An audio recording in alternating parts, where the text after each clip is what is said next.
video is sponsored by my Patreons. Many people ask, what was the worst train wreck in Amtrak's history? Well, in 1993, that will be answered in the worst way possible. This is the story of the 1993 Big Bayou Canal train disaster.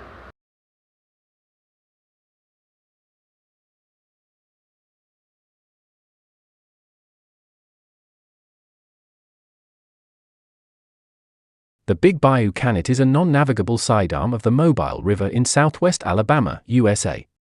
At the site of the accident, it's just 130 m for 26.5 feet wide, with shallow and muddy banks. Moving upstream, it quickly loses more than half its width as it runs almost straight north, via various switchbacks, from there, creating a shortcut to a large bend in the Mobile River.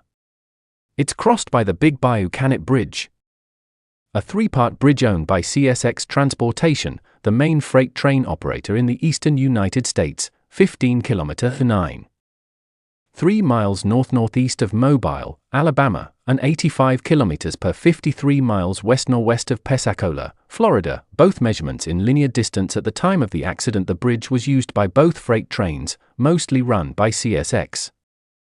The owner of the bridge, and passenger trains, among them Amtrak's Sunset Limited Express train. The bridge carries a single track across the Big Bayou Canal, allowing trains to proceed towards Moore, Alabama, to the northeast of the bridge without needing to go around the extensive wetlands all the way up north via Jackson, Alabama.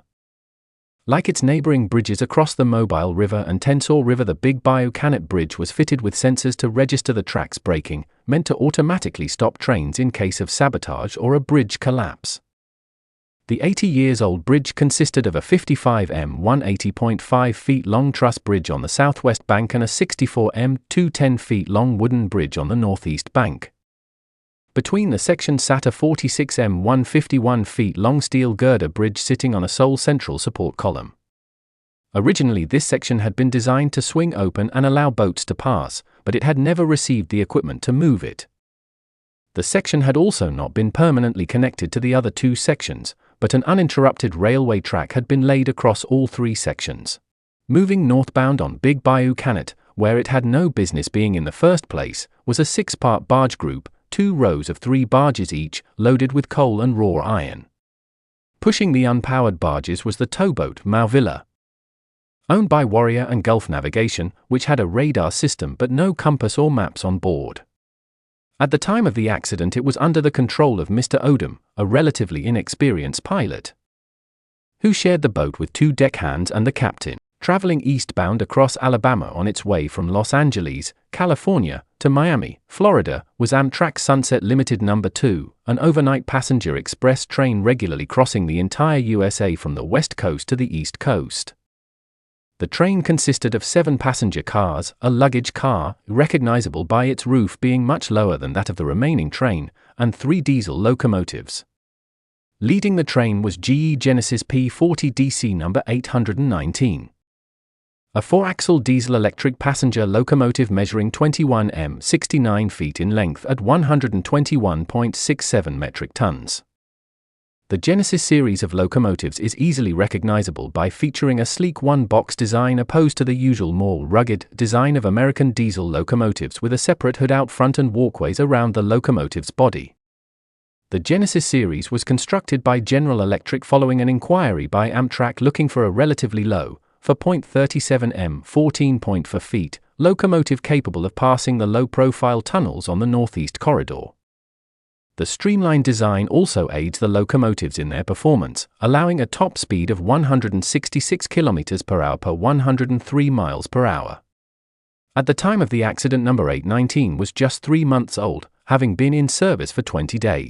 Running behind the leading P40 DC were 2 EMD F40PH, numbered 262 and 312, a pair of 4-axle 118 metric ton diesel locomotives introduced in 1975. Measuring 17.1 m 56.2 feet in length and 4.76 m 15.8 feet in height, the F40PH was the predecessor to the P40 DC, featuring a slightly streamlined but still more conventional design. Capable of 166 km per hour per 103 miles per hour, their age certainly didn't mean they slowed their more modern counterpart down when used together. On the 22nd of September, 1993 at 2:33 a.m. Sunset Limited No. 2 leaves Mobile Station with 220 people on board, including the 2 conductors and 3 drivers, in the US called engineers. Among the passengers in the forward cars are Andrea Chauncey, an 11-year-old girl who suffers from cerebral palsy that leaves her dependent on a wheelchair, her adoptive parents, and Ken Ivory, a Texan oil worker who took the train because he missed a flight. Ivory was seated on the upper level of the second passenger car. The Chauncey family was on the lower level of the same car. At the station, a maintenance crew performed repairs to an air conditioner unit and a toilet, causing a 30-minute delay. As the train leaves the city, the surroundings are plunged into darkness. There are no light sources out in the woods and bushland around the river that could be seen even without the dense fog that settled in. At the same time, Mr. Odom, the pilot at the controls of the towboat, had erroneously turned into the Big Bayou canal, thinking he was following Mobile River through a left turn a few hundred meters further upstream. Ships were banned from using the canal.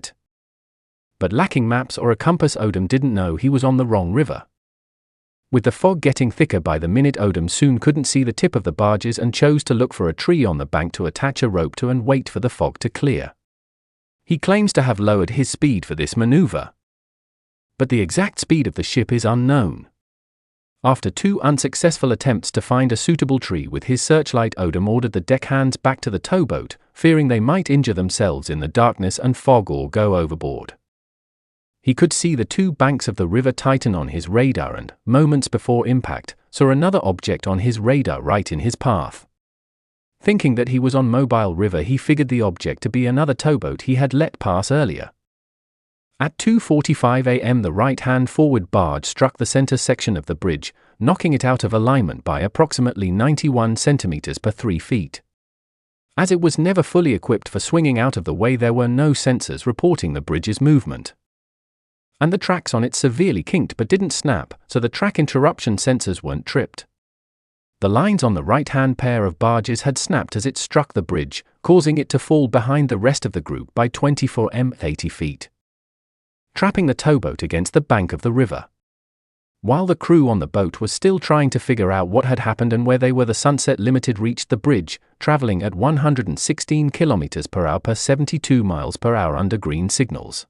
As the train crossed the bridge, disaster struck.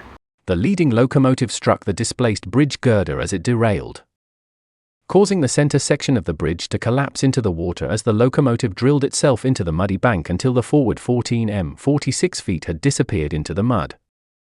The driver was killed on impact without ever getting a chance to slow down or even know what happened. The second locomotive slammed into the wreckage of the first, starting a fire that consumed most of it and part of the leading locomotive. The third locomotive had all of its underside equipment, including wheels and fuel tanks, sheared off as it went into the water. Spilling diesel created a burning layer atop the water, illuminating the unfolding disaster for the witnesses. The baggage car and leading sleeper car were severely damaged as they struck the opposing bank before being consumed by the fire.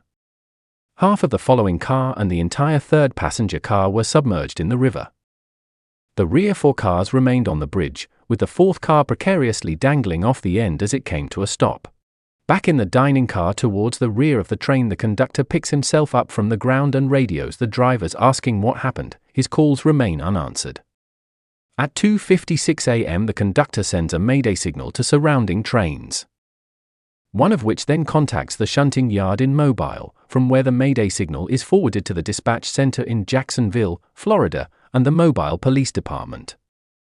The phone number listed for the Coast Guard in Mobile's directory turned out to contain errors, so initial attempts to reach them and aid in helping the stricken train fail.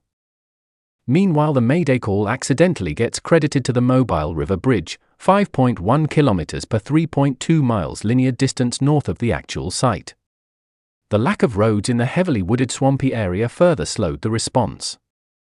Responders wouldn't come upon the wreckage until 3:20 a.m.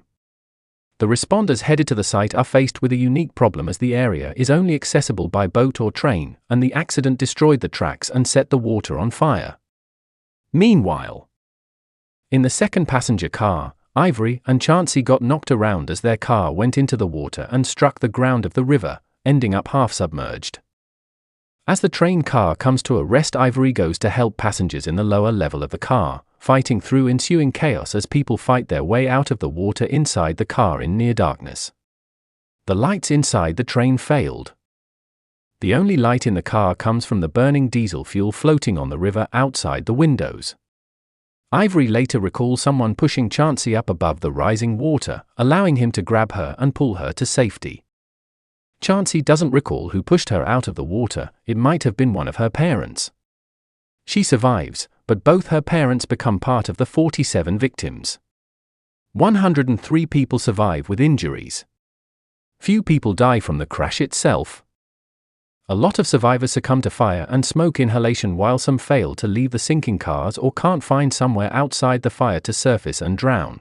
The meantime, the captain had relieved Odom of his duties, has the boat cut loose from the barges and carefully navigates it around the wreckage, pulling survivors out of the water and bringing them ashore. The assistant conductor eventually finds himself at the leading end of car 4 and manages to get some passengers to listen to him. They find the better swimmers among the survivors and organize a line to rescue less capable survivors and get them to shore. Among those who are rescued that way is Chauncey, being handed down the line after being lifted out a broken window on the upper level of the mostly submerged car. Meanwhile, the captain of the Mauvilla alternated between using his boat and a small skiff, a small paddle boat, to rescue survivors and returning to the shore to re-beach the floating barges so they wouldn't endanger survivors. He had to repeatedly back off when the smoke filled the cabin of his boat.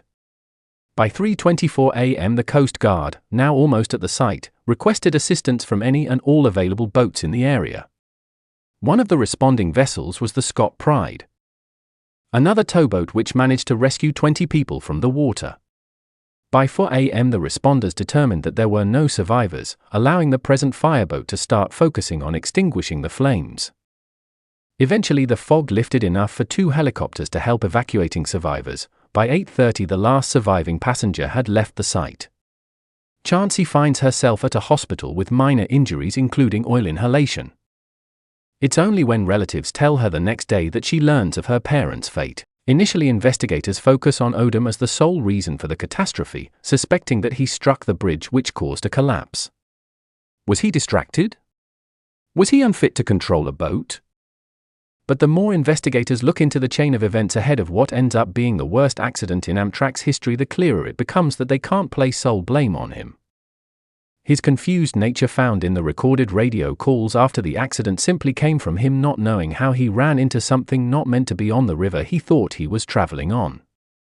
Investigators decided that the larger issue was that the bridge was arguably unfit for use. At the latest, by the time uninterrupted tracks were laid across it, the turning mechanism should have been disabled. There was no permanent connection between the outer and center section of the bridge, which obviously played a major role in the events that unfolded. Furthermore, there were no lights on the bridge to warn any boats that might head down the Big Bayou canal. Sure, there weren't supposed to be any boats there, but when the bridge was planned there were obviously some expected. So why was there no system to let possible boats see the obstacle? This issue was addressed when the bridge was rebuilt, now being fitted with warning lights even if no boats were meant to go near it.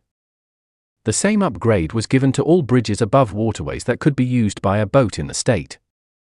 Also, bridges on rivers that had regular boat traffic were fitted with large, easy to recognize signs letting people identify their location easier in the case of an accident. The fact that, initially, no one knew exactly where they were or what bridge they were at had significantly slowed down the response. The next issue to address was the poor equipment of the Mauvilla. It was perfectly legal for the boat to operate even in darkness and fog without maps or a compass on board, leading to Odom getting lost among the various rivers and side arms. This error was a major part of the chain of events leading up to the accident, aided by Odom not being trained in the usage of the radar, leading to him initially confusing the bridge's radar signature for another boat. Following the accident, it was made mandatory for all boats wanting to use the mobile river to carry radar, maps, and a compass. It is also now illegal to give control of a vessel in the air to a person not sufficiently trained in the usage of radar. Investigators furthermore criticized Amtrak's lack of a record of the passengers on each train, which prolonged the rescue recovery effort and delayed firefighting at the site. To combat this in the future, Amtrak introduced electronic records of passengers for each of their trains. While charges were initially filed against Odom, he was eventually declared not guilty. But he still chose to never assume control of a ship again. In the end, there were no legal consequences for anyone involved in the accidents, although it did shine a light on the poor safety state of some. The leading locomotive had been pretty much new at the time of the accident and was the first of its kind to be written off, as was most of the forward part of the train. The half-submerged car Ivory and Chauncey had been in was refurbished and returned to service, as were the cars from car for to the back of the train. The bridge was rebuilt after the accident in nearly the same configuration. And initially service on the rail line in the area continued the way it had run before the accident. In 2005, Hurricane Katrina caused extensive damage from floods and winds to the local railway infrastructure, including flooding of Mobile's train station. Following the accident, Amtrak cut the route of the Sunset Limited short, now terminating at New Orleans instead of continuing out to Florida. Reintroduction of passenger service to Mobile and perhaps eventually all the way to Florida was announced for January 2022, with Amtrak footing the bill for needed repairs and construction. In a 2018 interview, both Chauncey and Ivory said that they don't blame Odom for what happened, that they don't hold a grudge against him. In fact, it's quite the opposite, with Chauncey expressing concern about him. How he handles the events of the night. Chauncey blames Amtrak and CSX Transportation, saying the sorry state of the bridge was the main factor to blame for the accident. An intact, static bridge could have taken the impact by the barge without causing a derailment. Chauncey says she still gets reminded of the accident whenever she hears of another Amtrak train derailing, which, in her words, has happened way too often since the accident. She declined to visit the site for a memorial service in 2016, and also has never been to Mobile to see the memorial plaque. Ivory notes only one lasting change. He has never taken a train since the accident, preferring flights or to just drive. In 2004, National Geographic examines the accident for the first season of their Seconds from Disaster series. It's during the research for the accident that a cruel coincidence is revealed. Unscheduled repairs to the toilet and air conditioning delayed the train by 30 minutes. Had the train not needed those repairs, or had they been delayed to the next station, the Sunset Limited would have passed the bridge just fine a little over 20 minutes before the barge struck the bridge. It's been 31 years since the accident, and hopefully we'll never see another wreck of the Sunset Limited ever again.